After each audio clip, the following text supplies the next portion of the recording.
Randall, I do want to call us to order. Thank you for that prompt reminder. We now convene the meeting of the Meet and Confer negotiations between the Pearland Police Officers Association and the City of Pearland. It is 2 o'clock on April 17th, and all present and accounted for on the city side, Police Officers Association side. Do we have a quorum? We do. All right, so I think we're ready to proceed to the new business, which is discussion and possible action on the introduction of the Pearland Police Officers Association's requests.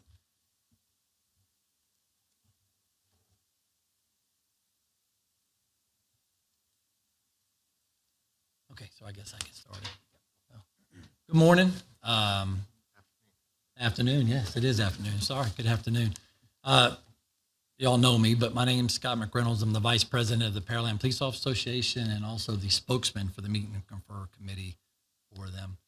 First, I want to publicly thank you guys and council for giving us the opportunity to have Meet and Confer and to come here and bargain with you guys on the 2026 budget here. And so I wanted to publicly say thank you to council for giving us this opportunity.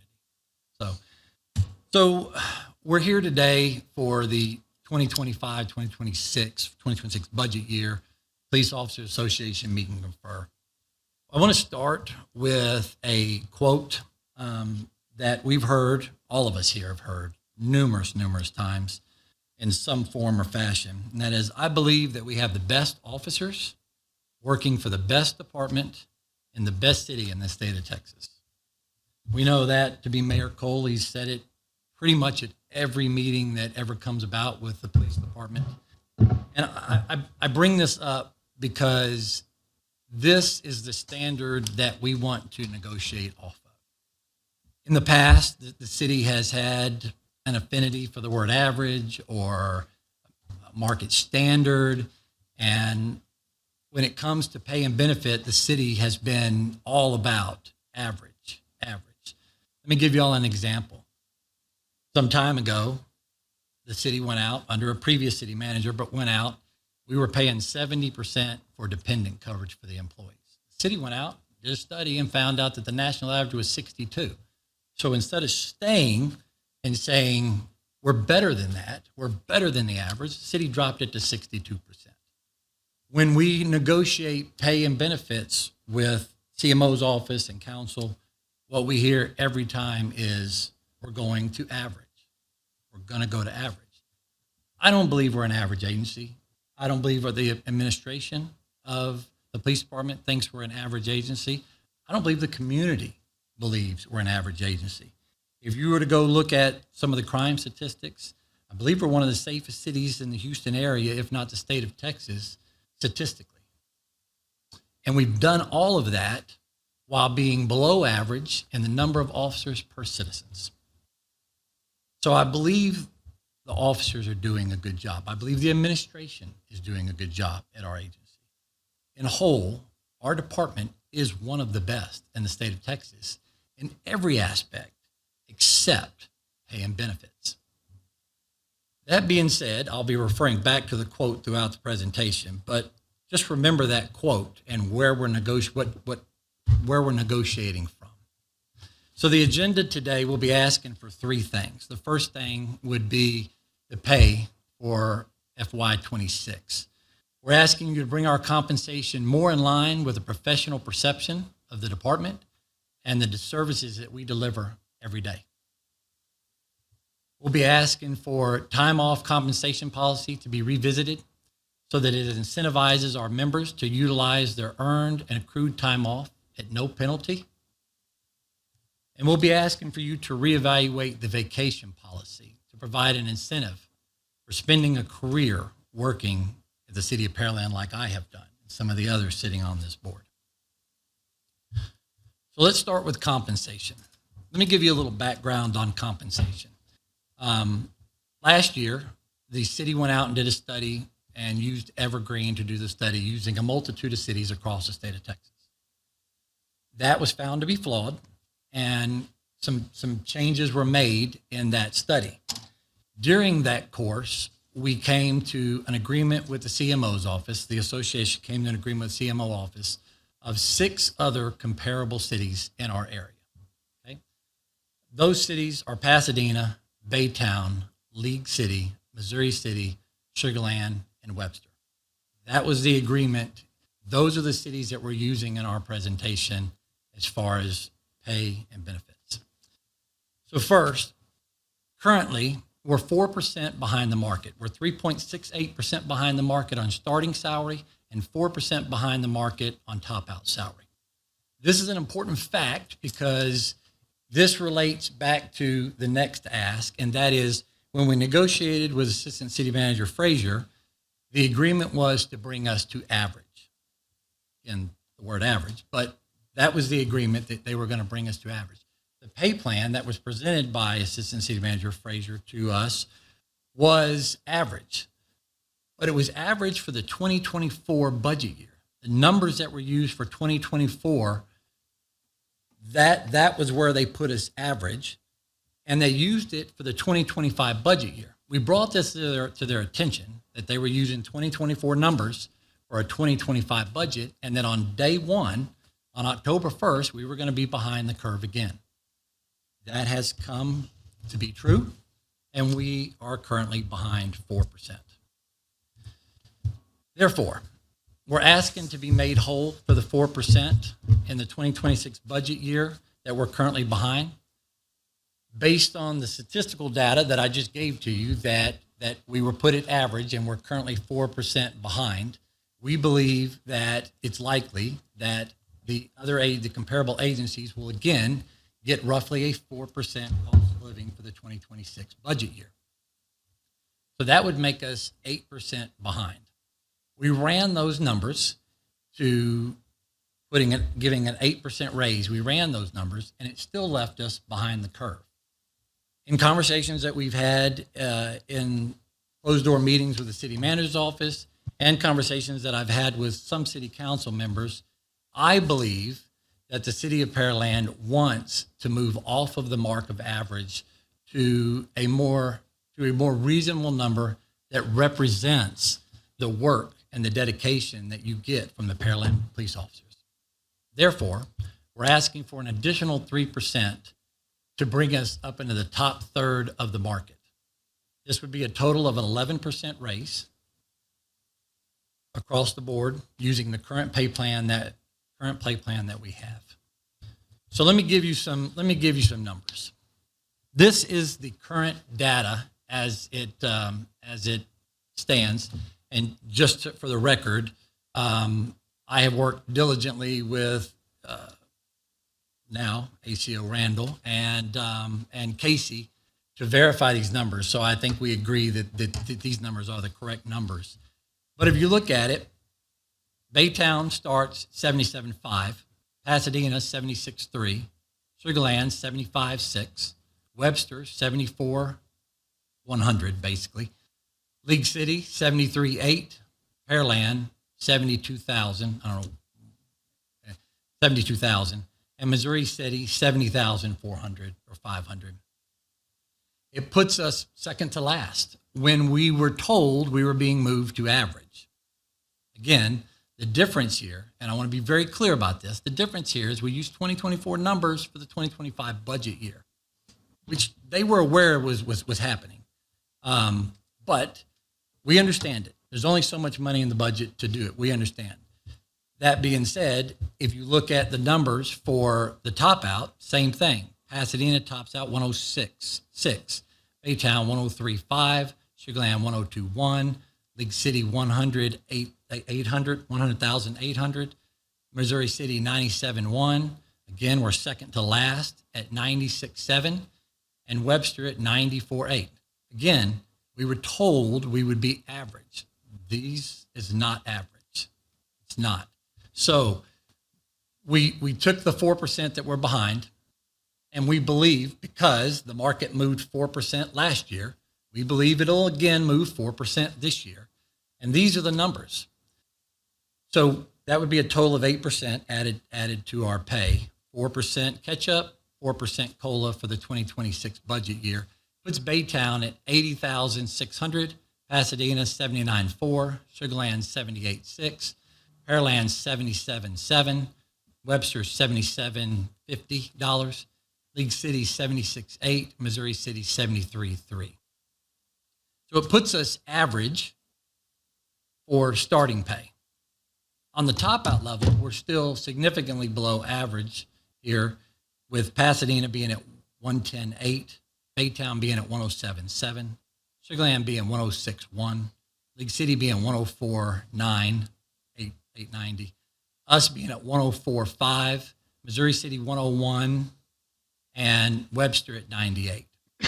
Therefore, we're asking for a 3% COLA on top of that for the total of the 11% is that we're asking for, which puts us second in starting salary and puts us slightly above average in the top out.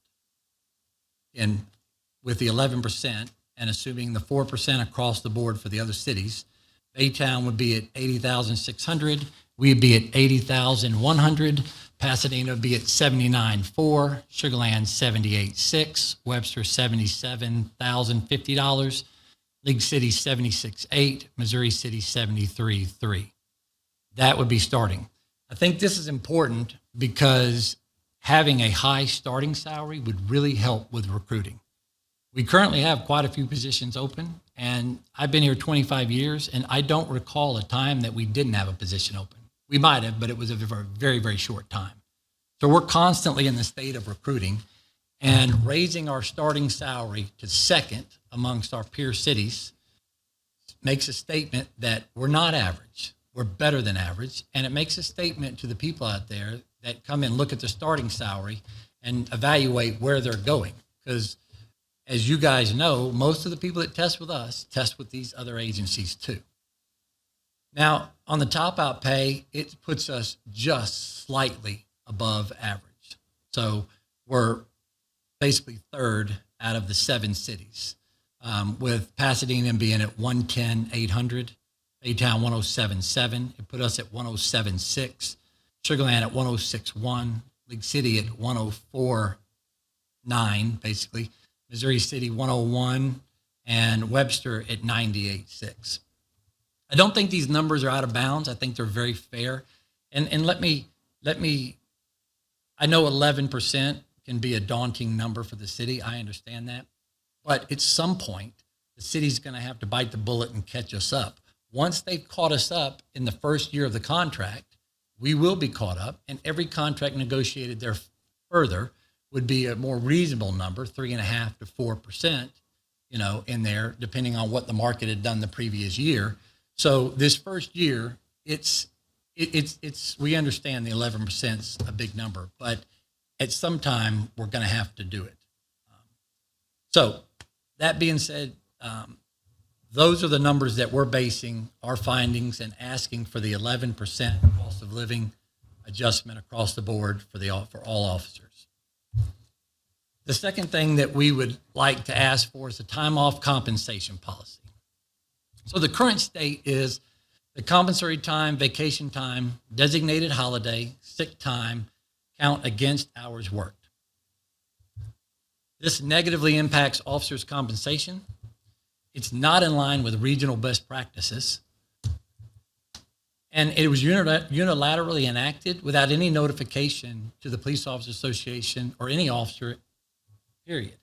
I'm not even sure a lot of council members knew based on conversation that we had at the council meeting.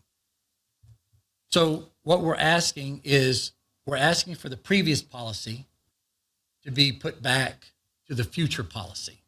The previous policy allowed for comp time and vacation time to count towards hours worked each pay period. This positively impacts officers' compensation. It improves morale. It grant time off. It incentivizes use of earned and granted time off. It provides additional staffing for city events, and it provides appropriate compensation for emergency response outside of the officer's scheduled working hours. So the time off policy currently negatively impacts officers in this way. Members lose out overtime pay for earned or granted time taken sometimes as far as 13 days after the time they take their time. we've had this conversation, but for those on the board that don't understand the way our pay is structured, is most officers at the city are on an 80-hour pay grid. Therefore, we sign a waiver going to the 80-hour pay, and any time, the way this current policy would interact is any time off during that 80-hour block would nullify the overtime work during that same 80-hour block. If a guy works 10 hours overtime on a Saturday, 13 days later on the Friday, something happens and he needs a day for his family, he loses the overtime. Let me take it one step further. The way the policy works now, officers they work 2 on, 3 off, 3 on, 2 off. Okay? Kind of like a DuPont schedule. If an officer decides, hey, honey, I'm going to take the weekend off and I'm going to spend it with you because I'm mentally stressed at work and I just need some time with my family, I'm taking the weekend off. And he takes Friday, Saturday, and Sunday. He has now lost his overtime for the entire month. That affects 160 hours. That one Friday could fall in this pay period, and the Saturday, Sunday could fall in the next pay period. He is done for the next month as far as overtime. It's an unfair policy. And we have people that work 40-hour work weeks that make this policy, not understanding that work 24 hours a day, 7 days a week, 365 days a year. We don't stop. And officers have to be called out for certain things. Overtime has to be made to make the department run. I don't think it's possible to run it without overtime. And the way the policy was enacted was just, frankly, unfair. So it's not in line with best regional practices. League City and Pasadena both count vacation and comp towards hours worked. Baytown counts vacation towards hours worked, but not comp. These are our most comparable agencies. When you look at size, structure, when you look at citizens, when you look at officers to citizen ratio, these are our most comparable agencies. These are the agencies that we're recruiting against. And this policy is bad for us in the recruiting. The other problem we have with this policy is it was just flat unilaterally enacted by the CMO's office and HR without any notification. We found about it like a day before it went into effect. We had rumors that it was happening, but nobody told us. We were in numerous meetings with the CMO's office, and we weren't notified of it. It's just a bad policy all the way around, and we're asking for you guys under our new meet and confer agreement to rectify this policy.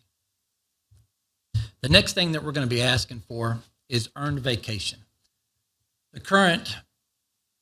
Currently, if you were hired before 2008, like I was, I started with 3 weeks vacation.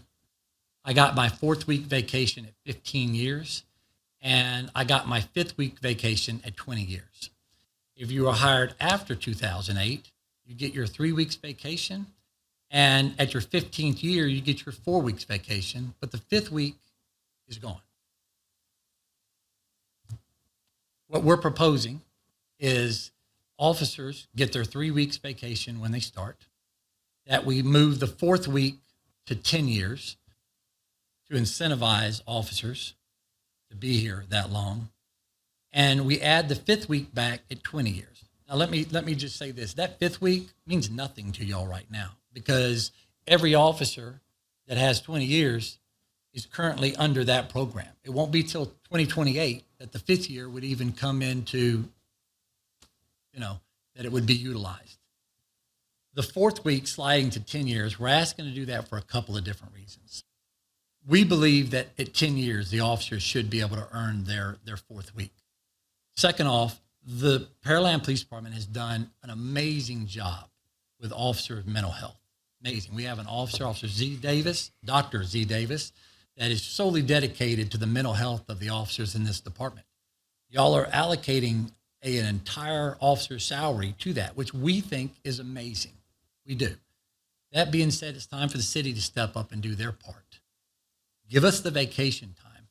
The things we face every day, crashes, hurt children, murders, robberies, every day we're out there on the front line facing it.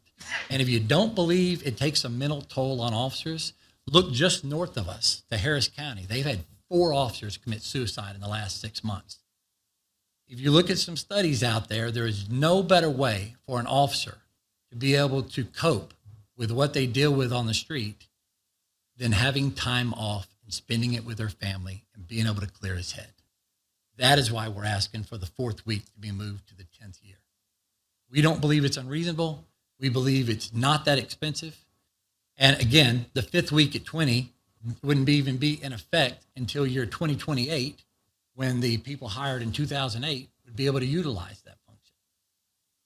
So again, we believe that it's the right thing to do to grant us the 5th week back and move the 4th week to 10 years. That being said, we're almost done, I promise. We're looking for a good faith dialogue going forward.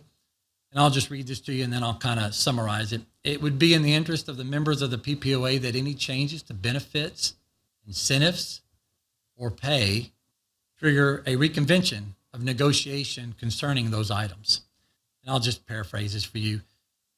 Based on the dealing that we've had with CMO's office, we're really hoping to repair that relationship, and we're really hoping to move forward in good standing on both parts and both of us trusting each other.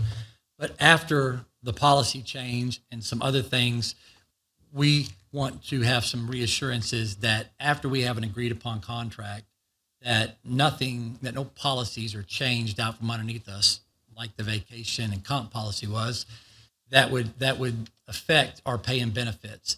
And if you did change a policy, we're asking for you to come back to the negotiation table and negotiate that fairly and openly here.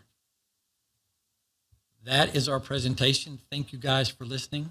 Just for a recap, we're asking for an 11% overall pay raise. We're asking for the vacation comp to be reinstated as hours worked. And we're asking for the vacation policy to be moved at 4 weeks at 10 years and 5 weeks at 20 years. Thank you for listening. Appreciate your time.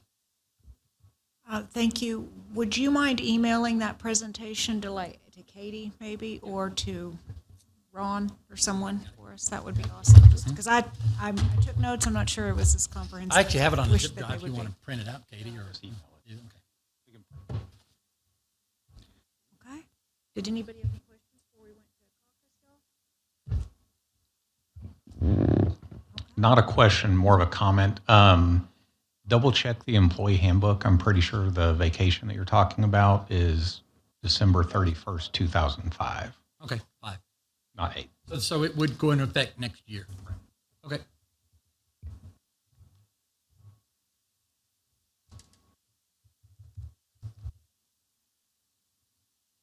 Thank you. Are we ready to go upstairs? Yep. Yeah. Okay, well, Adjourn to let's- go caucus.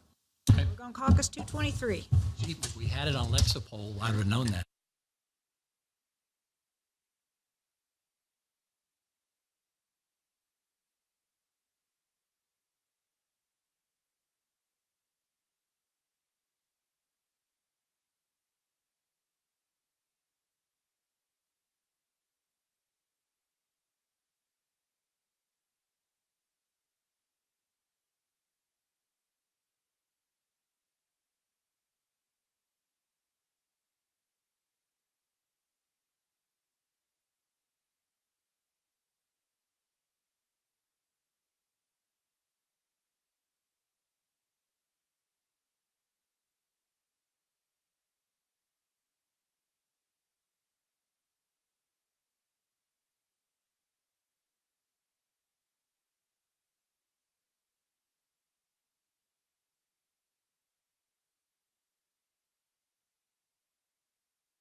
didn't send him that PowerPoint. Yeah, I think it didn't get hit. It should be on its way. Perfect. Okay. Do we have everybody over there? Yes. Okay, cool. We have reconvened after the city's caucus at 3:20.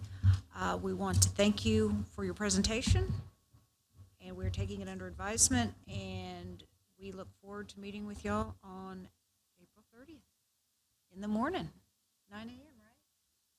9 a.m. good with everybody?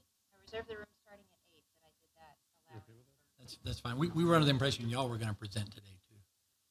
We had it posted for possible discussion and possible introduction, and at this point, we're going to not do that right now. So we're going to hold off on that till next time. All right. Thank y'all.